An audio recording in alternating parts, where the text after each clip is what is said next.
ஏடி சீரியலுடைய அடுத்த எபிசோடுக்கான ப்ரொமோ என்ன அப்படின்றத பார்க்கலாம்.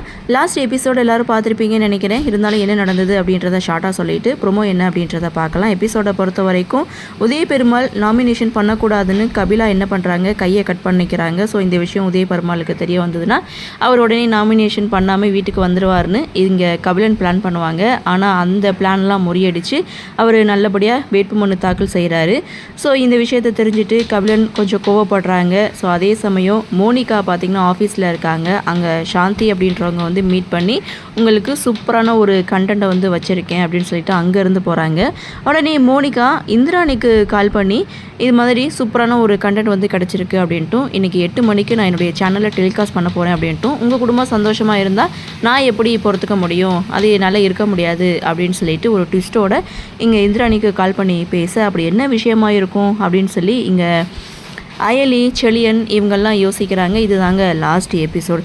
சரி, ப்ரொமோ என்ன அப்படின்னு பார்க்கும்போது சாந்தி அப்படின்றவங்க உதய பெருமாளுடைய முன்னாள் மனைவி அப்படின்னு சொல்லி டிவியில் இன்டர்வியூ கொடுக்குறாங்க. இதை பார்த்து ஒட்டுமொத்த குடும்பமும் ஷாக்காக ஸோ அந்த இடத்துல கபிலன் கோவப்பட்டு இதுக்கு தான் அதெல்லாம் வேணான்னு சொன்னேன்னு தன்னுடைய அப்பான்னு கூட பார்க்காம சட்டையை பிடிக்க இந்த குடும்பத்தோட ஒரே வாரிசு நீ தான் அப்படின்ற மாதிரி கபிலனை சமாதானப்படுத்துகிறாரு உதய பெருமாள்.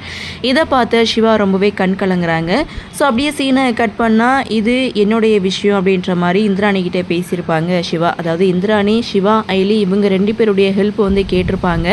அப்போது சிவா சொல்கிறாங்க, இது வந்து நான் செய்து முடிக்க வேண்டிய விஷயம், அப்படி நிரூபிக்கலை அப்படின்னா நான் தான் தப்பாயிடும், அதனால இது என்னுடைய விஷயம், நான் இதில் இறங்கினா நிரூபிப்பேன் அப்படின்னு சொல்லிட்டு அந்த சாந்தியை தேடி போகிறாங்க. நீங்கள் உதய பெருமாளுடைய முன்னாள் மனைவின்னு சொன்னீங்க, ஏதாவது ஆதாரம் இருக்கணும்ல அப்படின்னு சொல்லி கேட்கும்போது அந்த அம்மா பார்த்திங்கன்னா ரிஜிஸ்டர் மேரேஜ் பண்ண சர்டிஃபிகேட், கல்யாண ஃபோட்டோ எழுது எல்லாத்தையும் எடுத்து காமிக்குது.